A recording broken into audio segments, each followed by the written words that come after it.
All right. Well, welcome everyone to if my screen will go, the state of DEI, navigating challenges and opportunities.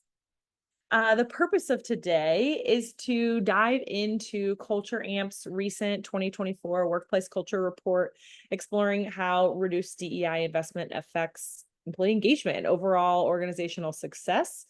Our hope is that we can connect with other like-minded folks here, share some insights, spark some actionable ideas to help us on our shared mission to create a better world of work. This report has been incredible. So whether you read it or not, you're welcome here. If you didn't read it, awesome. This is like we're speed reading the news for you, or the Cliff Notes version, or the Blinkist of the reports, whatever. This is for you. If you haven't checked it out, you can scan this QR code as well on your phone, so you can download it that way. It's also linked on the event page if you don't have this. So we're gonna have a moment to check in with one another. You'll get to hear some featured speakers from our community who are going to share their take on after reading the report. And then we'll kind of open it up to open community sharing. So you're welcome to chime in as well. Maybe you did read the report and you want to share something that stood out to you.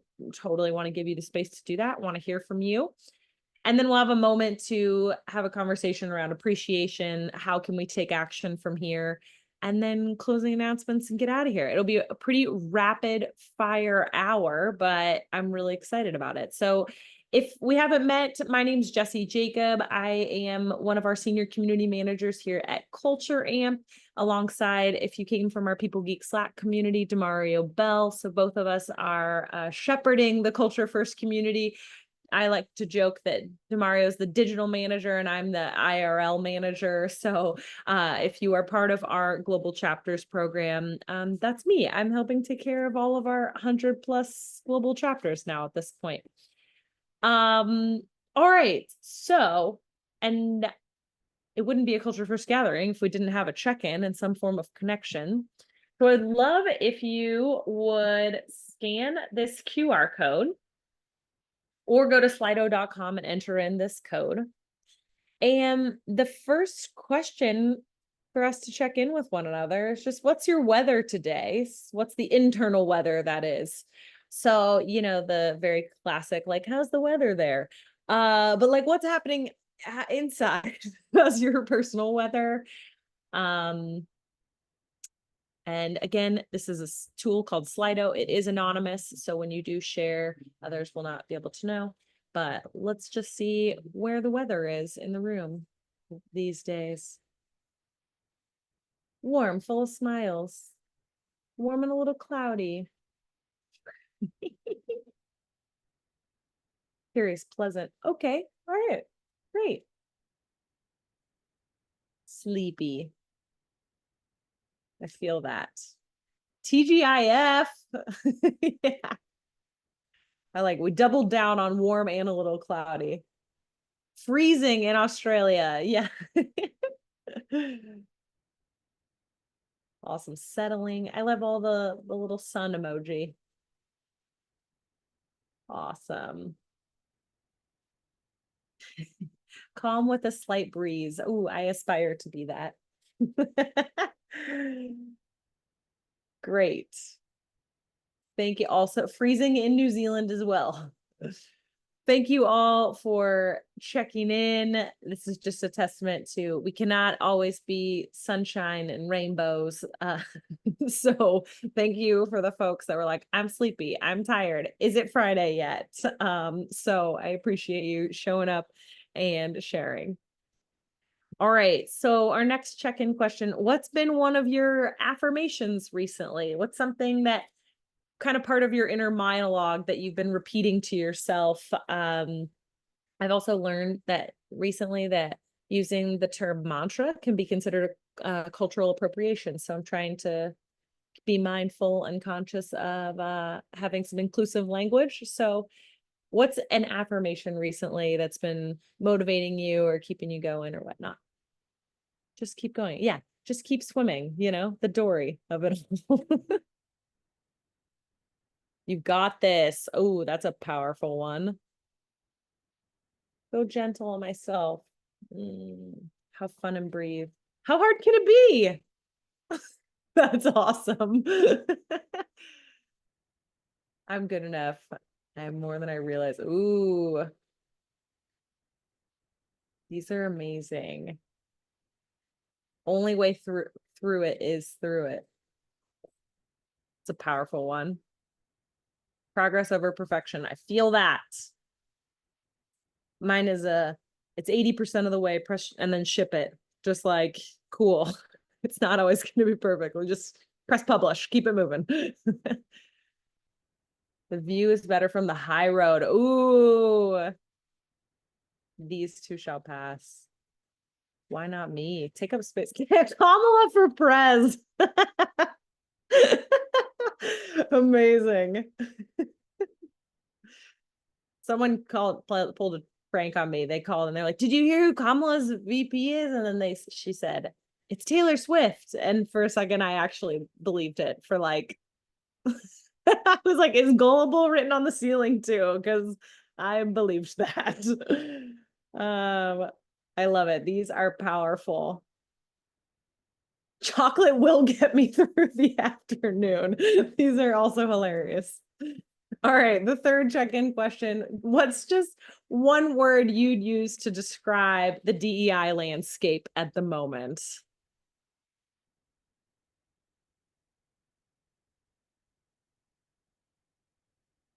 Spicy. Ooh. Yeah, challenged, tumultuous, gnarly, not working. Oh, underfunded. This is real, folks. It's nuts, not sunshine and rainbows, the state of DEI. That's what's not sunshine and rainbows. That's for sure. Lost. High expectations. I would plus one to that. Tiring. Yeah. Political. Complex. Ooh. All right, just a couple more moments. I see a few folks still typing. Wow. This is great. I mean, it's not great, but like these adjectives are great. Thank you for chiming in here. Stuck in the early 2000s. Ooh. I want to hear that person's take later. Backward, not forward. Yeah, this feels like a game of sorry. Okay. Thank you all for checking in. This is going to be great. I'm so excited to hear from you on all this. If this is your first Culture First gathering, welcome. We are a group of people around the world united in the shared belief that a better world of work is possible, and by golly, we are willing to do something about it. We have 5 core principles that hold us all together. This is the glue that keeps us all connected, and how we ask you to show up and embody these today. So this is like, think of this as our culture, how we do things within the community. So we're all about fostering belonging and acceptance, letting people feel seen, valued, and appreciated for just being them and showing up. Having the willingness to reflect and grow, this idea of like, we're on a mission to transform the future of work. We hope our organizations do the work, but ultimately that starts with us being the change we want to see in the world. So how might we change ourselves or reflect on what kinds of impact we can have? The third core principles have the courage to be vulnerable. This idea of like, if we're wearing masks and labels and belonging badges and identifiers, and if we're able to be a little bit more of that real human under it all, it gives people permission to also be more human. It creates more trust and psychological safety for us to do this meaningful work together. We certainly just embodied this with what was our internal weather. So thank you for doing that. The fourth core principle is putting learning into action. So we hope that this content doesn't just, it's not in 1 ear and out the other. We hope that you're inspired to take action, whether it's having a conversation after this, whether it's leading a discussion with your team, but really being motivated to make moves on our shared mission to create a better world of work. And then our last core principle is connection inside, business outside, which is just a fun way of saying that in the context of this gathering, we hope that you connect as human beings first on the inside. And if that leads to all doing business later, that's cool. But like hardcore sales and networking is like not the primary purpose. We're here to like get to know each other and connect and really lean into doing this deeper work together. Can I have like a thumbs up? Can you all agree to these? Great. Thank you so much. Fantastic. So, how this is going to work, you're going to hear from a few of our community members who have read the report for you if you haven't read it. They're each going to get roughly 3 to 4 minutes to share their main key takeaways and insights from the report. And then, like I mentioned, we'll open it up to you all to hear your take on it. So, I'm not going to choose who goes first and this in any particular order. So I will let them introduce themselves. I'll spotlight them as well. But again, thank you in advance for being here, collaborating with us. I'm genuinely very excited to hear your take on the report, especially because many of you are in the APAC region. And so that's going to be a very different perspective that I'm looking forward to learning from you all. So whoever would like to go first, you let me know. I'll spotlight you and I'll set your timer for you. It's always a bit awkward, but I'll be the awkward one. Why not? Yes, I love it. Thank you. Someone had to do it. Okay, let me spotlight you. Again, I'm going to set a timer for 3 minutes and 30 seconds, but feel free to go over that time frame and speak to whatever, however much more time you need. You do you. Okay. Well, I'll try to be respectful to everyone. But hi, everyone. My name is Deepak. I'm privileged enough to be one of Culture Amp's top 25 emerging culture creators for this year. My work in the people space is about being at the forefront of shaping culture through kindness, compassion, and meaningful connection, which I believe are the true indicators of great performance and a great culture. Or simply put, I try to create and deliver extraordinary experiences for our business and community through the experience of our people. I'm also in the process of looking for my next role, hint, hint. And my current belonging badges are Dad and Hurricane Wrangler, ambivert and just outside the box. And as always, I'm an optimist. So my thoughts on Culture Amp's 2024 Workplace DEI report. I'll focus on 3 areas. Firstly, the evolution of the findings from about 2020 to 2024, what I feel it means for today, and my thoughts on what it means for the future. So I think over the last 4 years, we've witnessed a real significant shift in the DEI landscape, as we've sort of seen in that sort of Slido comments. In 2020, there was a surge in DEI initiatives, and that was really driven by a global recognition of systemic inequalities. This momentum we saw continue into 2022 with companies really expanding on their DEI efforts beyond basic compliance. However, in this most recent reports, we've seen what I feel is a worrying trend and a decrease in both perception and implementation of initiatives. I think a few examples that come to mind. In the 2021, 71% of HR professionals felt their organizations were proactive about DEI. This number dropped by 11% in 2023. Very similarly, employee confidence in DEI initiatives has also declined in the last few years. For me, these are all clear indications that many businesses have treated DEI as a bit of a fair weather friend and retracted their commitments with economic uncertainty. A few other things that also stood out from the current report that are threats to DEI include that many of us and our organizations need more expertise to drive it forward. We've seen a reduction in working with external experts. We also see leadership support is waning with about a 15% drop in DEI leadership roles in the last 2 years. And just as importantly, I think more importantly, the measurement of DEI initiatives remain really immature, with as much as 42% of organizations not reporting on any metrics at all. All of these changes for me really form a bit of a loop where each issue exacerbates the others and stalls progress. But also at the same time, I just want to highlight it's not all bad. Well, my take is it's not all bad. My biggest takeaway from this current report, I feel, is quite reflective of my own approach. It emphasizes that equity and inclusion are the drivers for meaningful change, with diversity being the natural outcome of these efforts. By focusing on equitable processes and inclusive behaviors, organizations can create lasting change rather than just ticking some diversity box. At the same time, we also have an opportunity to evolve our definition of what equity means by supporting a more systemic view to change. And what I'll do is probably lean into something I've seen Lily Zeng really driving of late. Equity is not only about redistributing resources from one privileged group to, I guess, another marginalized group. It is about transforming the environment and systems to meet everyone's needs to enhance overall benefits. This change fosters an environment where all of us thrive regardless of the background, and it also better defines equity as a driver of systemic change. I'm also really glad to see in the 2024 report offer a roadmap for improvement. For example, embedding DEI into existing programs and integrating it into our core operations can have a really significant impact a more significant impact than standalone initiatives.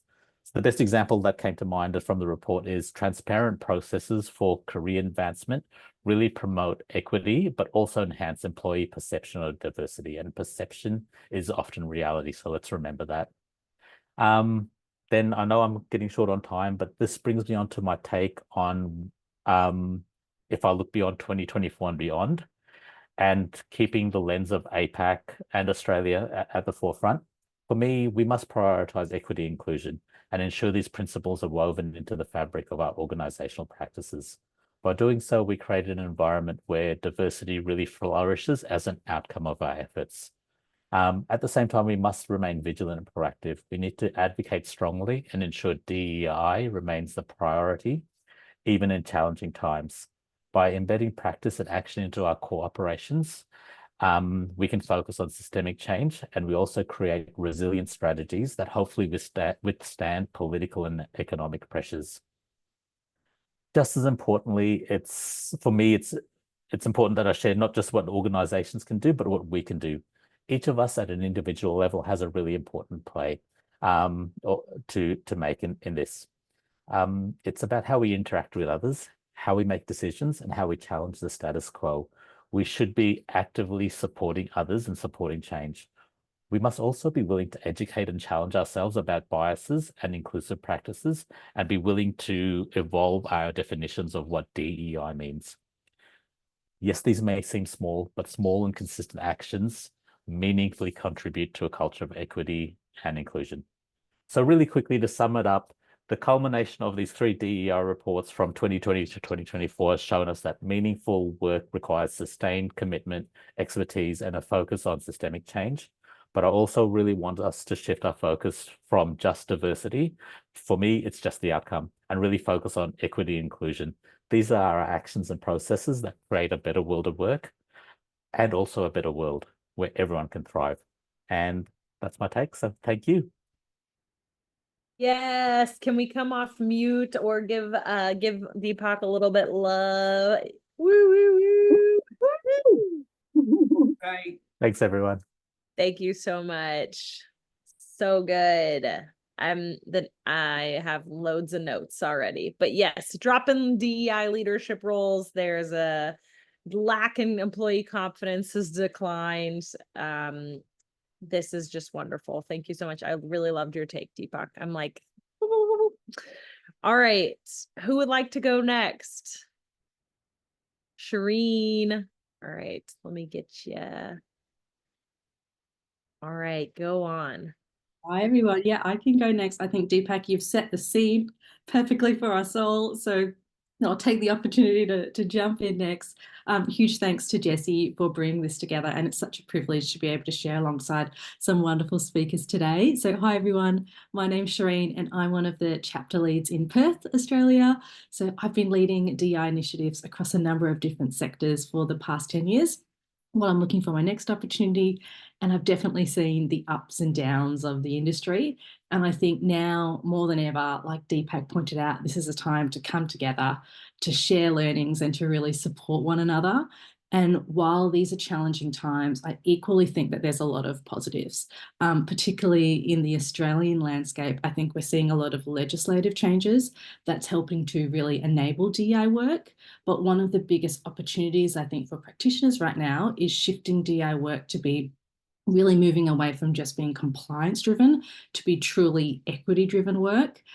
Within the report, there were so many things that really stood out. But if I had to pick one thing to really focus in on today, it would be building an equity first approach. And, the data really revealed that DI action has slowed in 2023 from when the data was first taken in 2021. But of those actions that have been done, what came out through the data was employees really valued transparent processes.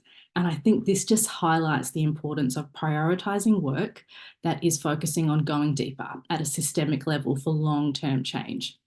I think we can all agree that DI issues, they are systemic issues, and therefore that need for the solutions to go deep into the systems that uphold them in the workplace is so key. I think that's where we get the biggest cut through, when we can really rebuild the systems that are already broken. So, for example, in your organization, this might look like, really reshaping your performance or your pay processes at a systemic level to be more fair and more equitable, and to also consider the biases that might be existing at an intersectional level. And this is going to have far more long-term impact than a one-off training program that you might put your leaders on around what are the biases in the performance process. So while that's important, unfortunately, once the training is done, that system may still be broken, and therefore that inequity continues. Going back to the report, one of the processes that was also called out that employees really wanted to see being more transparent was around career advancement, which was really interesting. So I would say find out what is most important to your people in your organization. What are the processes that are really being called out as problematic? What are the ones that are riddled with the most bias? And really, really look at what the data is telling you, and look at how you can focus your efforts on reshaping for a more equitable process that really allows for sustainable change. And just as important as reshaping the work is to have the measures in place to track the outcomes. I think that's really key. So often in HR, we use representation or headcount as a key measure for DI success. And I think one thing that the report is really showing us is that there are so many other ways that we can really measure DI success, and we can get much more insight. Just one that I would suggest is measuring perceptions from your staff on some of the processes that you might commit to changing, and look at these perceptions and how they're segmented by different marginalized groups in your organization. So for example, you might look at gender differences on perceptions of pay equity, or how are culturally and racially marginalized employees perceiving development opportunities in comparison to other employees. So really, in conclusion, would really suggest to start with the data and look for the opportunities to do equity first. In Aubrey's words, which I know were called out in the report, if you do equity first, diversity and inclusion are cheap, which I really, really agree with. So I'll pass on the mic, but I'm really looking forward to hearing everyone else's thoughts later. Woohoo! Can we come off mute or give some love to Shireen in the chat, or a reaction? Thank you so much. Woo woo! Awesome. Thank you so much, Shireen. Yes, companies that create an equitable environment where people from all backgrounds have an equal opportunity to succeed are likely to attract diverse talent. I just loved it. Yes, equity first approach. So good. Which we're in the midst of, SHRM removing equity altogether. It's just like, oh my gosh, wow, where are we? Thank you so much. All right. Who would like to go next? Happy to go next, Jesse. Awesome. All right, Ian. I gotcha. Great. Hi, everyone. Thanks so much, Jesse, for this wonderful opportunity. My name's Ian. I go by he, him pronouns. I'm coming to you from Karnaland, which is Adelaide, South Australia. yeah, really, really grateful for this opportunity. Really grateful to be joining such amazing people on this panel and everyone else in the call. It's already been such an amazing discussion, and I'm really looking forward to everyone's insights after the panel speaks as well, to hear from everyone on the call. But I guess for me, the report was brilliant, and it was the first time I kind of seen such a comprehensive accounting, I guess, especially given it was such a large range of companies and employees, which was brilliant. 170,000 employees, which is great.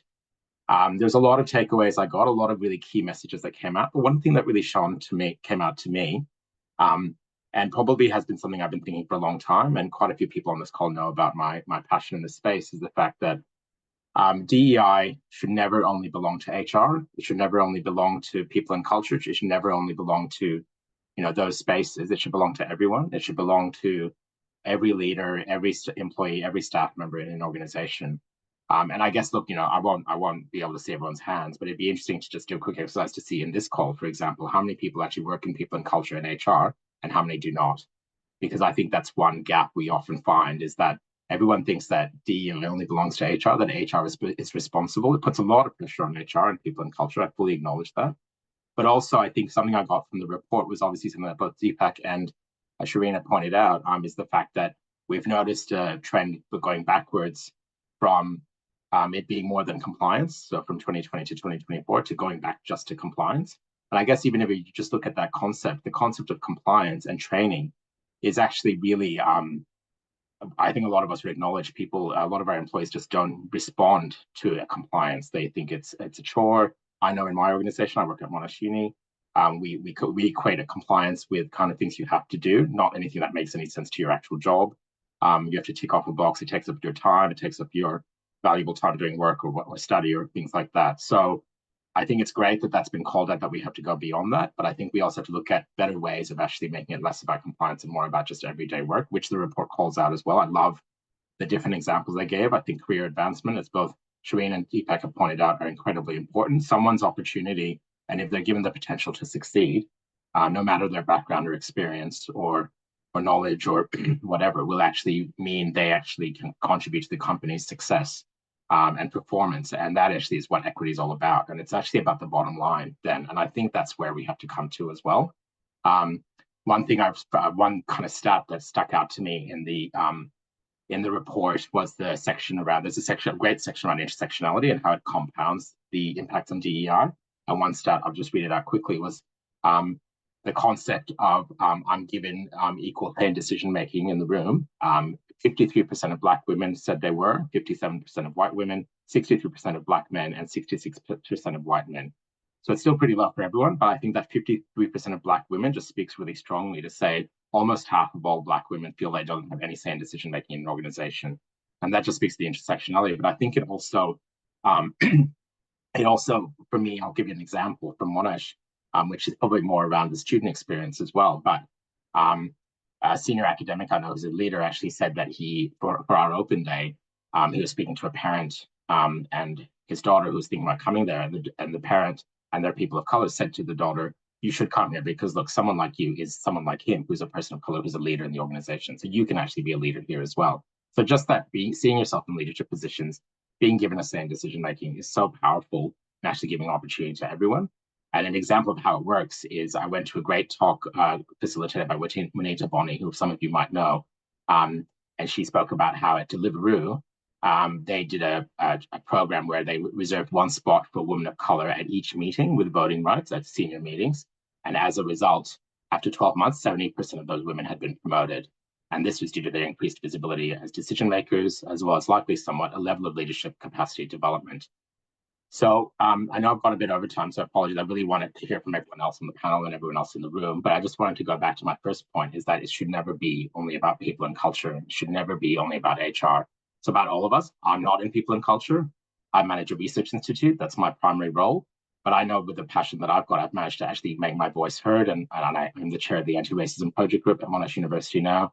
And I want to make my privilege as a cis man, but also my privilege of being someone who's highly educated, who's been through the university system, who knows it all, can actually transfer that privilege to someone else to give them opportunity, to give them the ability to succeed. So I'll leave it there, but thanks so much. Yes. Can we come off mute and react for Ian? Thank you so much. Woo! So good. Yes. DEI does not belong to HR, people and culture only. It belongs to everyone. Chat's going on fire for you on that one for sure. All right. Deb, Mona, Deep, who wants to go next? Deb, Go yeah. next. Go next. Oh, yep, Oh. sorry. You got it. Okay, You Mona, go. Mona's off mute. So I'm going to Okay. you, Mona. You were off mute. So you tell. Okay. No worries. Thank you.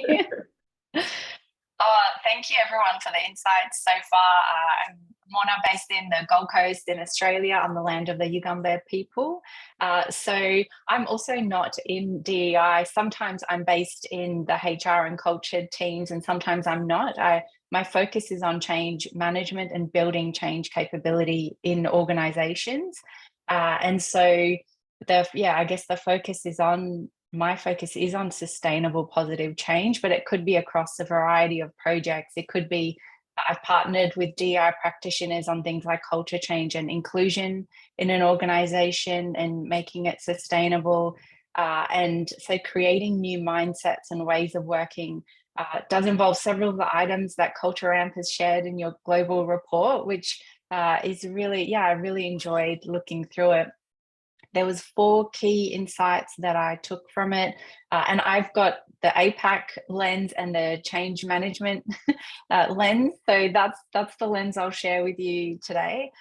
So the regional APAC data, that was one, the integrating DEI initiatives, which someone shared as well, measurement of it, and then also that we're in this for the long run, for long-term behavioural change, cultural change.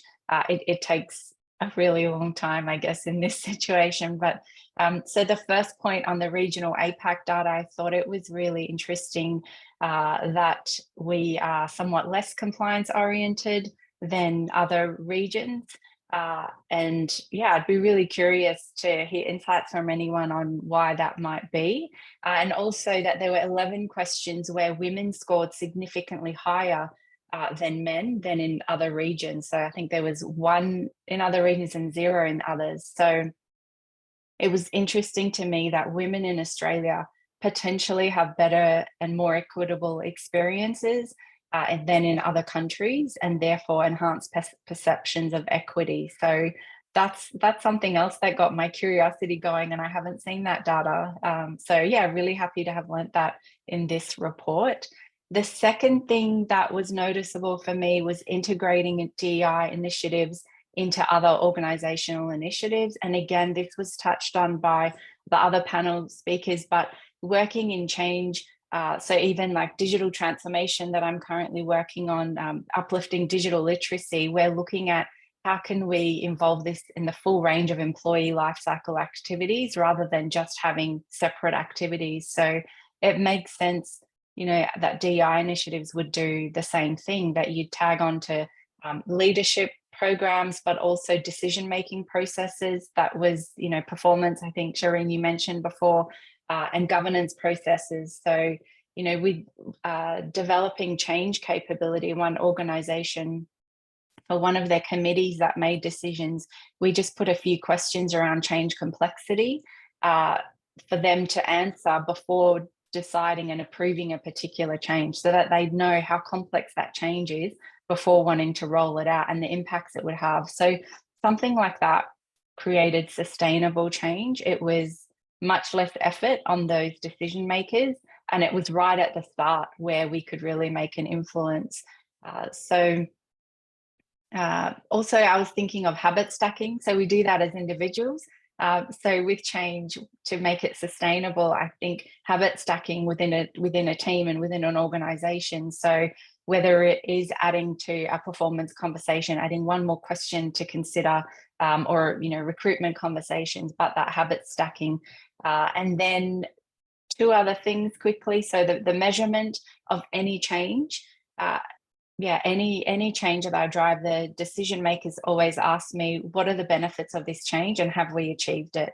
And we need to have really clear measures for success and that are actionable. So again, your SMART goals, But I can understand, in this report, if measurement is lacking, that decision makers might think, well, then where are the benefits? I'm not seeing tangible benefits. And that's across all changes that I've seen. And lastly, it sort of came across to me when I looked at the data around noting increase in perceptions in 2020 and then stability a few years later, and then going down, then a few years later again. It's kind of like the element of crisis and victory in any social change that we have, or even if you look at the stock market or real estate, it goes up and down, but we're in it for the long run. And I think that that's really important. And one thing I thought we could do that's been shared is collaborating across practitioners, but again, collaborating outside of DEI practitioners as well, and across different roles and industries, on how we can create such a big movement together. So yeah, they were my key 4 takeaways. Thank you so much for having me. It's been great to hear from everyone. Yes, can we come off mute, react, give Mona some love? Thank you so much. I love it. Love that we met on Slack and now here we are on a Zoom call. I love it. So good. Yes, this idea of weaving it into the employee life cycle, habit stacking, didn't think about that. So cool. And how you have to measure what matters, Thank you, Mona. All right. Deb, you want to go next? Awesome. Hi, everyone. My name's Deb. I am also today on Ghana land, so I was super pleased to hear Ayan call that out as well. It's not often I've got someone else located in Adelaide. So I am the head of people for Airlock Digital, which is a cybersecurity technology firm. So I guess my lens that I looked at their report with is that as a HR practitioner, but applying that from the technology industry, which proportionately we have a really statistically larger percentage of LGBTIQ plus employees and also neurodiverse employees. And when I was looking through the report, a few things that stood out to me that I'll discuss. Really, I saw a big linkage between DEI and psychosocial safety, which those in Australia and our Canadian friend who's joined us from across the pond will know that there's significant legislation that has come into play here, which is, I believe, modelled on the Canadian legislation. So there's a compliance lens, but also I just see that as good business practice. So as Shireen mentioned, Australia, where I'm from, but I do have employees in the Asia PAC as well as in the US region. We have stronger legislative protections in Australia than a lot of our other friends from other countries. So there is a lot going on in the legislative space for HR professionals. So we do often find, unless a team is resourced well or has a DEI specific focus, it can often become a little bit compliance focused. But as I mentioned, I really do see a really strong link between DEI and psychosocial safety. And if we're investing in DEI, that reflection in how that's going to increase people's psychosocial safety in the workplace is just going to come back. But I believe that's something that's really not recognised by a large proportion of organisations. Perception of DEI is struggling. I think we all know that, especially anyone who follows anything that's happening in the US with Sherm's recent been. Unfortunately for me in the tech sector, there's also been several large employers who've made really noticeable shifts away from the DEI. And there's a lot of conjecture, which I personally believe is true, that that's politically motivated. I guess time will tell. That the Asia Pac, we have a lot of compliant, like legislative protections. However, there are also a huge amount of influence coming from either overseas parent companies or competitors as well. DEI has, as the report shows, has been underfunded. Someone in the check-in did actually mention that.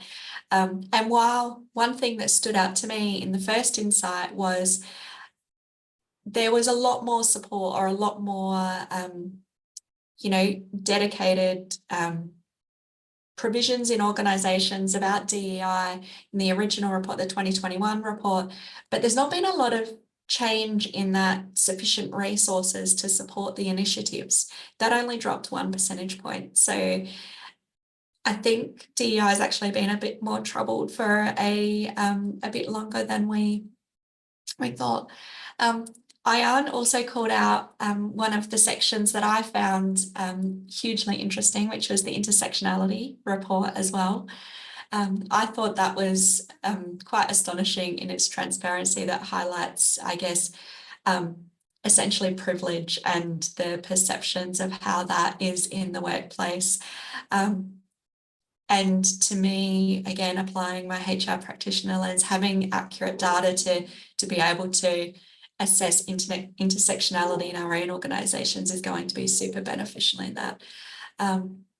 And I guess I personally found it really challenging that at best, only 66% of people felt that their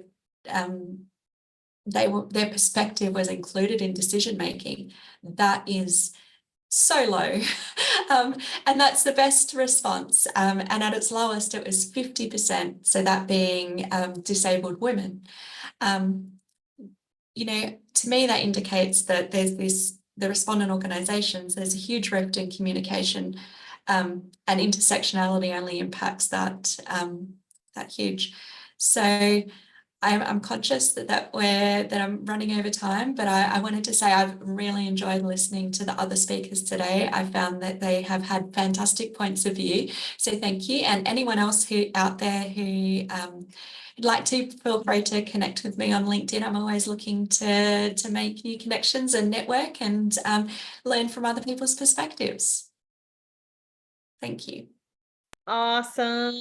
Can we come off mute and react and give Deb some love? Thank you, thank you, thank you. Pew, pew, pew. Love it. I was waiting for someone to bring up the psychosocial safety perspective. I was like, I have to learn. All right. Handing it to you, Deep. That's right. That's a really hard act to follow. To make sure that everyone can see me. Yeah, you can. It's an incredibly hard act to follow, but thank you for the opportunity. I'm looking at the screen, but I can't see you all. So if something comes up, shout out. So I'm Hardeep Danoa, also known as Deep Danoa, and I'm incredibly grateful to be here today to speak to everybody and to be surrounded by this amazing panel as well. So thank you. I'm on Wurundjeri land in Melbourne today. And I first have to caveat, and that's probably imposter syndrome coming through, which is I'm not a D&I specialist. I have plenty of lived experience, but I do run a wonderful Women of Colour chapter, a Women of Colour culture first chapter in Melbourne and virtual as well. So by day, I'm a change manager, like some of our other panelists as well. So I'm a change manager, but I'm also doing some service design. I'm also looking for my next opportunity, so please do shout out. But what I am really an absolute advocate for is I'm a champion for anyone that needs some support around D&I, but also women of colour, but women empowerment, and creating more of a cohesive environment around and building community. Everything's about community. So I want to add that this the panel guys above mentioned so many amazing points, which I'm not going to reiterate, but I was incredibly grateful to receive that report. Oops, have I? Oh no. We can hear you, Deep, but you're just Oh, frozen. great. I have frozen, but I'll just keep going. Okay. Tell me when I'm free. So the insights from reports were absolutely amazing, and actually validated so much of my thinking. And it actually made me feel really happy that I wasn't going cuckoo. So today I want to focus my opinion and my chapter's opinion on the first insight, which is 60% believe that D&I is going above compliance. So the insights I'm going to give and thoughts I'm going to give are purely from my own personal, from what I observed, but also from the community, the WOC, the Women of Colour chapter. So what we've observed is nearly 90% of the chapter believe that even though that there are surveys going out, inquiring D&I surveys again, women don't feel comfortable actually sharing their real insights about what's going on. And the reason that is because there's the ramifications of being truthful about that and the impact on their career. There is an absolute immense pressure from the women that I spoke to. Let's just make it really clear that the ramifications of that may impact their career, and I think that's something that we need to acknowledge. And one of the things that, and I can say this from a woman of color and from an Indian background, is growing up culturally, we never spoke up, and it wasn't a done thing. So my call out to organizations is to acknowledge these ramifications and really call it out. I think HR tend to deal with that, but I don't think we really implement strategies to really put psychological safety, inverted commas, around these D&I. I would really encourage organizations to build a closed community. Yes, there are ERG groups that are set up, but I would really encourage them to have a really closed community where items and things are discussed in a really specific way, where things are not going to be leaked. And the third thing that came out from a lot of our chapter is, let's just call a spade a spade. We know that there are unconscious biases around, but let's just call that. The minute some organizations have done that, which I've heard, is that it actually allows psychological safety to be able to go, oh, cool. We don't have to worry about calling a spade, and just realize that we all acknowledge there actually is an issue. Jesse, tell me when I'm frozen or if there's an issue, because I can't see anything at the moment. We're still there. Still here. We got you. Yeah. You're still frozen, Right. but we can still hear you loud and clear. You're doing great. Good. And then the second insight, which I think a number of my lovely panelists touched on, is the second insight, which is insight 4, the lack of D&I expertise. Now, this is a bugbear of mine, only because I'm trying to get into D&I space, but also because I'm going to champion other experts who are not from HR. HR are not just the experts to go in. And this is also coming from myself, my experience on applying for jobs, but also from other women who have got lived experience, who are really eager to get into this space. And I think as consultants, I'm not going to rehash this, as organizations, we need to look wider at the scope of what does a D&I specialist actually can bring. Now, as a change manager, as an example, there's a bunch of skills and transferable skills that we can bring in to any particular role. And the same goes for somebody in a software design role, or somebody that was a project manager.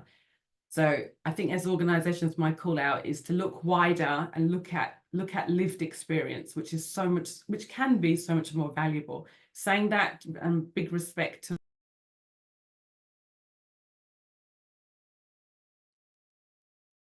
Woohoo! All right. I think we lost Deep. So we'll give her some love, and when she watches the recording, she'll see it.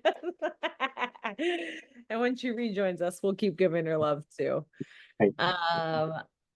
I love it. Okay, great. I just shared the link. So Shireen runs the Perth chapter.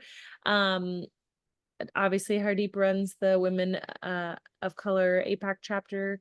If you're in the San Francisco Bay Area, Christy Tongay is still very involved and co-leads our San Francisco Bay Area chapter. So can I just give a shout out, Jessie, to Deep has just contributed to, I know she's not here, which is unfortunate, but She's just contributed to this amazing anthology called Growing Up Indian in Australia.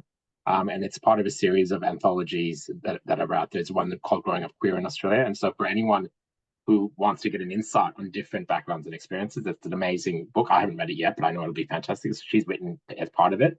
So yeah, there's a whole series of this Growing Up X in Australia. The latest one is Growing Up Indian in Australia. So yeah, just trying to give a shout out there as well. Wow, so cool. Thanks for sharing that. Yeah, that's amazing. Okay. This was so juicy. We only have 7 minutes left. Oh, Pam, I didn't know you were here. Hey, Pam, we do have a DC chapter. I'll drop the link in the chat here in just a few. But if anyone wants to share, anyone else wants to come and share a few of your takeaways, would love to create a little bit of space to hear from others before we check out. Anyone feel called? Thank you so much to everyone who shared. Oh my gosh, there's so much to talk about. I'm Christy Tonge from San Francisco Bay Area. And one of the things, the report got me just digging in. I've been looking at research anyway on this backlash for DEI. And it was like all this progress and then these attacks going on very aggressively. So if someone's interested, I put together a doc with a bunch of articles about the backlash, but there then are other articles that say, you know, the headlines of the news are saying this, that there's been a decline because of negative bias in the news. And then they cite other statistics to show that DEI is actually growing. And those are statistics like X% of executives say that they have not reduced their commitment since the Supreme Court ruling in 2023, or They were all executive testimonials about whether they have increased or decreased commitment. So whether that's reliable data, it would be great to have, as we've been saying here, employee data as well. But as I think about this, it feels to me like there's three kinds of people in the world. There are those who are really passionate about DEI, like those of us on the call. There are those who are like adamantly opposed, which is seemingly this growing tide. And then there are those who are just following the trends. You said a fair weather supporter before, but I see that when people are bringing it up, and the more that we say like, oh, you know, they're cutting back DEI and they're doing this and that, those who are just watching to see what's better for marketing, what's better for their opportunity within the company and so on, they're like jumping on the bandwagon because they're hearing that like, oh, that's what you're supposed to do now. Before we were supposed to be in support, and now we're supposed to be not in support. And we're supposed to be, you know, toning it down and taking out the word equity and so on. And so I think that there's something we can all do, which is to keep telling the stories and the successes and the impacts that many of you have mentioned, some in here. But there's this huge group in the middle who are just going to follow whatever they think is politically correct or appropriate.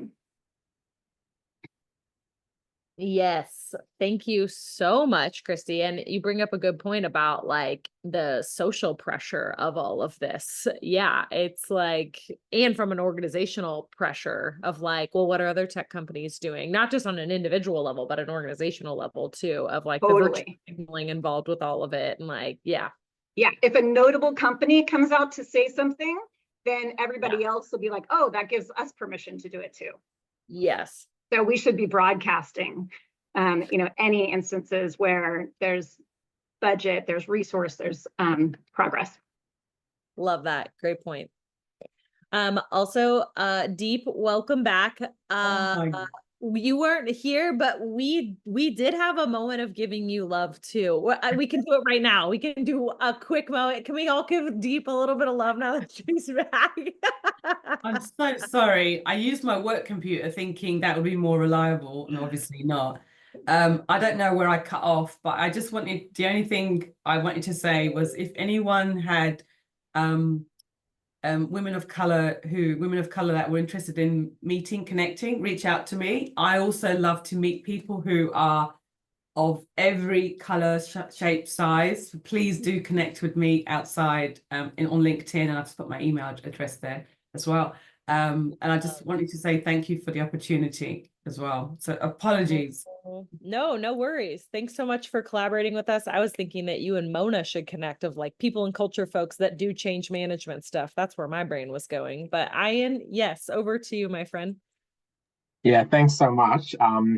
Just a quick one, and Jessie knows this really well, and she's probably given up on me, but this is my accountability measure here. I've been meaning to start a global chapter called Culture Belongs to Everyone. It's been on my plate for the last year, so I'm putting it out there now. So I have to be accountable to it to start it, because you've all heard, you're all my witnesses here. So please keep an eye out on all on the Culture First page. It's coming, and if I don't, feel free to email me, shoot me messages and things. Where is it? Where is it? Because that's what I need. So it is coming, I promise. I love it. It was very apropos of you mentioning that culture doesn't belong to anyone too. That was awesome. So good. All right. I know we have 2 minutes left. We didn't get a chance to do moments of appreciation or putting learning into action. So my ask is that you connect with someone on LinkedIn, send them a moment of just like a DM of appreciation, saying just, hey, I appreciated this about you, whatever it is. So if you want to share your LinkedIn URLs to stay connected in the chat, definitely please do that. A couple other closing announcements. We've mentioned some of the other chapters you can join, but if you're not already in our People Geek Slack community, would definitely recommend, if learning digitally and conversing that kind of way is your thing. There's lots of amazing discussions happening in there, so definitely check that out. And I think that's it. I'll keep it short and sweet. Let's do one last checkout. So we'll put one word to describe how you're doing in the chat. Would love to just see. I know we're putting in LinkedIn URLs too. That was so sorry. Uplifted, energized, inspired. Yay. Good. Woo. Danny, you have a great headshot, by the way. Fantastic. Thank you all for being here. The clouds are clearing. It's all AI, LOL. All right, so would love to do this is a very culture first way of ending our gathering. We're going to do a clap out. So can I have a volunteer who'd be willing to do our clap out if you've seen this before? Anyone? No? Okay. Shireen, will you be our volunteer then? Sure thing. Is it a Okay. countdown from 3? Yeah. So what's going to happen? Shireen's going to go 1, 2, 3, and then we're all going to clap, and then the Zoom meeting's just going to shut off. Okay. So everyone come off mute if you can, if you're able to. And then Shireen's going to go 1, 2, 3. And after 3, we're all going to clap. And then this thing is complete. We're going to get out of here. So thank you all for being here. Whoa, this was incredible. I loved learning from all of you. Cheers to co-creating a better world of work. Shireen, clap us out. 1, 2, 3.